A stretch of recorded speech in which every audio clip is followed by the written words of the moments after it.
दोस्तों मैं लोकेश जैन लैक्स सिटी झीलों की नगरी उदयपुर से एक बार फिर राजस्थान कंप्यूटर अनुदेशक भर्ती के बारे में बहुत ही इंपॉर्टेंट वीडियो यहाँ पर लेकर आया हूँ।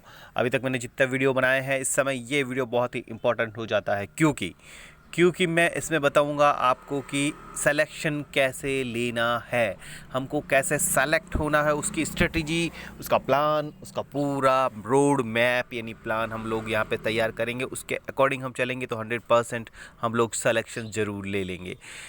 कंप्यूटर अनुदेशक भर्ती का जो एग्ज़ाम है, परीक्षा तिथि है, वो बोर्ड की तरफ से मई या जून में घोषित की गई है। मई/जून लिखा हुआ है, यानी कि मई एंड में होगी या जून में होगी। अगर आज 28 फरवरी है, कल से 1 मार्च से अगर मैं गिनूँ तो मार्च, अप्रैल और मई 3 महीने यानी कि 90 डेज़ 90 दिन यहाँ पर हैं हमारे पास इस एग्ज़ाम को क्रैक करने के लिए। तो सिलेबस जितना है उसको 90 दिनों में कैसे पूरा करें, हर टॉपिक पर विस्तृत हम चर्चा करेंगे। हर दिन का हमारा प्लान कैसा रहना चाहिए, क्योंकि और किस तरह से ये पेपर होंगे, इनका क्या मार्क्स रहेंगे, क्या मार्किंग रहेगी, क्या फ़ायदे रहेंगे, क्या नुकसान रहेंगे और कैसे ओवरऑल हम सिलेक्शन ले सकते हैं। यहाँ पे लोकेश जैन की स्ट्रेटजी, मैं खुद इसकी तैयारी कर रहा हूँ और 100% हम लोग इस पर सिलेक्शन लेंगे इसी आशा विश्वास के साथ। अगर आप कोचिंग कर रहे हैं तो भी अच्छा है, नहीं कर रहे हैं तो भी कोई दिक्कत नहीं है। किन किन चीज़ों से हम लोग हेल्प ले सकते हैं, स्टार्ट करते हैं आज का वीडियो। और मैंने खुद अपने दिमाग से इसको बनाया है प्लान को, रोड मैप को।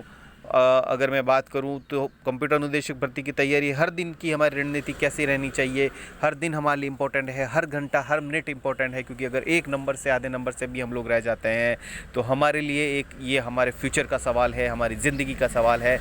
ऊर्जा, एनर्जी और मेहनत और जुनून इतना होना चाहिए कि हमें 100% सिलेक्शन लेना है। कंप्यूटर शिक्षक भर्ती पहली बार राजस्थान के इतिहास में 10,000 पदों पर आई है।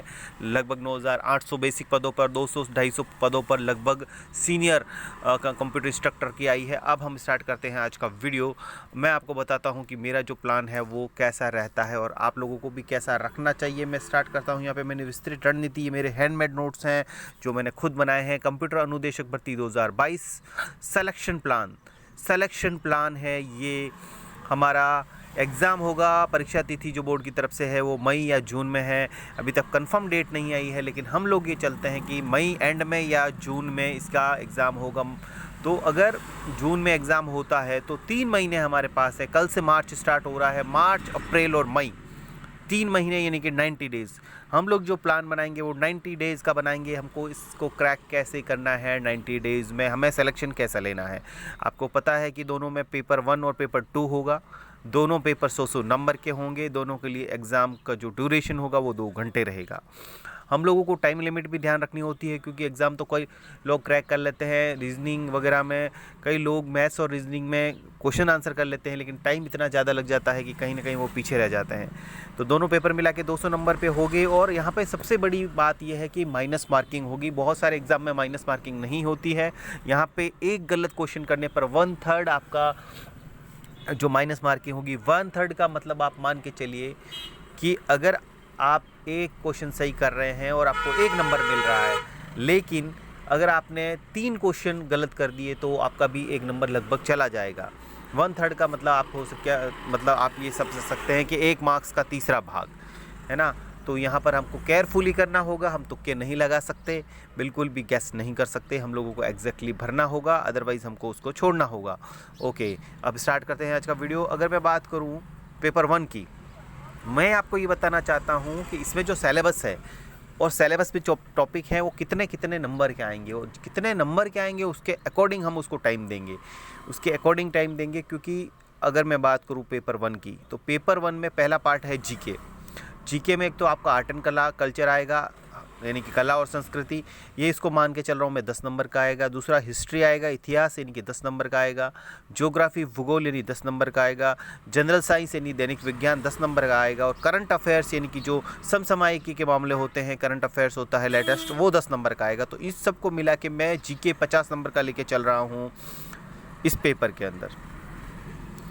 इस पेपर के अंदर जीके 50 नंबर का है, लेकिन सबसे इम्पोर्टेंट पार्ट है 50 नंबर का रीजनिंग और मैथ्स, जिसमें रीजनिंग में लेके चल रहा हूँ लगभग 30 नंबर की और मैथ्स 20 नंबर की। इनकी 50 नंबर की रीजनिंग और मैथ्स आएगी। तो आपको सबसे ज़्यादा जो तैयारी है वो रीजनिंग और मैथ्स की करनी है, क्योंकि रीजनिंग सेकंड पेपर में भी है। तो रीजनिंग और मैथ्स को हमको नहीं छोड़ना है। सिलेक्शन वही लेगा जो रीजनिंग और मैथ्स में अपनी कमांड पूरी रखेगा। रीजनिंग और मैथ्स में यही है कि देख के कुछ होता नहीं है, जितने भी हैं टॉपिक्स उनको हम लोगों को प्रैक्टिस करनी होगी, बार बार उन क्वेश्चंस को सॉल्व करना होगा, उनको टाइम देना होगा। और चाहे 100 क्वेश्चन ना करें, चाहे 10 क्वेश्चन करें एक टॉपिक के, चाहे 20 करें, लेकिन उनके कंसेप्ट क्लियर करने होंगे। क्योंकि कौन सा क्वेश्चन बनेगा ये हमें नहीं पता, लेकिन हमको उसको समझना होगा। अगर रीजनिंग के लिए मैं बात करूँ तो बहुत सारे टॉपिक हैं। मान लीजिए क्लॉक है, अल्फ़ाबेट सीरीज़ है, या ऐसे कम से कम 20-30 टॉपिक हैं।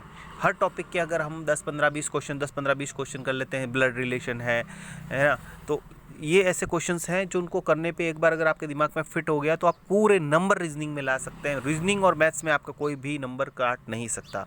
मैथ्स में जैसे आपका डेटा इंटरप्रिटेशन है, डेटा इंटरप्रिटेशन में बेसिक आपको ये है कि कम से कम आपको प्रॉफिट एंड लॉस, परसेंटेज, ये एवरेज और ये चीज़ें तो आपको आनी ही चाहिए। मिनिमम से मिनिमम अगर मानूँ तो आपको टेबल भी कम से कम 25-30 तक यानी कि पहाड़े आने चाहिए, तब जाके मैथ्स आपकी क्लियर होगी। और बेसिक जब क्लियर होगा आपका, तभी आगे मैथ्स आप डेटा इंटरप्रिटेशन कर पाएंगे। Bar chart, line chart, graphs, है ना, ऑर्डर ऑफ मैग्नीट्यूड, और ये बहुत सारे ऐसे जो हैं मैथ्स में बहुत बड़ा सिलेबस है। वो मैं सिलेबस डिस्कशन में आपको बताऊंगा। लेकिन कुल मिला के हमको रीजनिंग को सबसे ज़्यादा टाइम देना है, क्योंकि पेपर 1 में कम से कम 50 नंबर की रीजनिंग और मैथ्स है, पेपर 2 में भी 10 नंबर की है। अगर मैं बात करूँ यहाँ पर पेपर 2 की बात करूँ तो पेडागोजी है आपके सबसे पहले। पेडागोजी को मैं 10 नंबर की लेके चल रहा हूँ। पेडागोजी को बेटा आपको टाइम देना पड़ेगा। रीजनिंग इसमें भी है आपके पास, सेकंड पेपर में 10 नंबर की रीजनिंग मान के चल रहा हूँ। और सब्जेक्ट जो है आपका कंप्यूटर, उसके 80 नंबर के क्वेश्चन आने की संभावना है पेपर 2 में। और उसके अंदर कंप्यूटर तो पूरा ही है, आपको पता है, बेसिक फंडामेंटल से लगाकर, प्रोग्रामिंग से लगाकर, डेटा स्ट्रक्चर से लगाकर, वर्ड प्रोसेसिंग से लगाकर, ऑब्जेक्ट ओरिएंटेड उससे लगाकर, नेटवर्क सिक्योरिटी से लगाकर, लास्ट यहाँ पर प्रोग्रामिंग तक सारा है। यहाँ पे जो BCA में कोर्स होता है 3 साल का, लगभग वो सारा कोर्स इसमें अंदर दिया हुआ है। और अगर हम बात करें सीनियर और बेसिक में तो बहुत ज़्यादा अंतर नहीं है, कुछ एक टॉपिक का अंतर है सिलेबस में। अगर कोई वरिष्ठ की तैयारी कर रहा है और बेसिक की कर रहा है तो लगभग बेसिक से मिलता जुलता सिलेबस है। अब मैं बात करूँ टाइम टेबल की, मार्क्स के अकॉर्डिंग हम टाइम टेबल बना रहे हैं। रीजनिंग हम पेपर 1 और सेकंड को मिला के 60 नंबर की मान के चल रहे हैं, तो 2 घंटे कम से कम आपको दिन के रीजनिंग को देने हैं। जीके हम फर्स्ट पेपर में 50 नंबर की मान के चल रहे हैं, 2 घंटे उसको देने हैं। कंप्यूटर हम लगभग 80 नंबर का मान के चल रहे हैं, जो आपका सब्जेक्ट है, मेन सब्जेक्ट है, उसको 3 घंटे का टाइम देना है। और पेडागोजी आपके कम से कम 10 नंबर की आएगी, तो 1 घंटे का टाइम आपको इसको देना है। तो दिन की कम से कम 8 घंटे आपको पढ़ाई करनी है और 200 नंबर आपको क्रैक करने हैं। स्ट्रेटेजी डेली वाइज बता देता हूँ। टाइम टेबल डेली का 90 दिन का यानी कि पर डे का आपका टाइम टेबल कैसा होना चाहिए, मैं वो बता देता हूँ। कि हर दिन जो टाइम टेबल है वो 1 मार्च से यानी कल से सुबह 6 बजे आप उठ जाइए, 5:30 उठ जाइए, 6 बजे आप पढ़ने बैठ जाइए। 6 से 9 2 घंटे आप कंप्यूटर पढ़िए, 9 से 11 सुबह आप रीजनिंग पढ़िए, है ना, और रीजनिंग और मैथ्स पढ़िए। और फिर आप जो 11 से 12 है उसमें भी आप मैथ्स पढ़ लीजिए, और 12 से 1 पेडागोजी पढ़ लीजिए। और अगर सुबह 6 बजे बैठे हैं और 1 बजे तक आप रेगुलर पढ़ रहे हैं तो आप बिल्कुल थक जाएंगे। तो 1 बजे बाद आप अपना लंच कीजिए, आप उसमें थोड़ी देर रेस्ट कीजिए, थोड़ा एंजॉय कीजिए, थोड़ा टीवी देखिए, घूमिए, सोइए, जैसा भी आपको ठीक लगता है।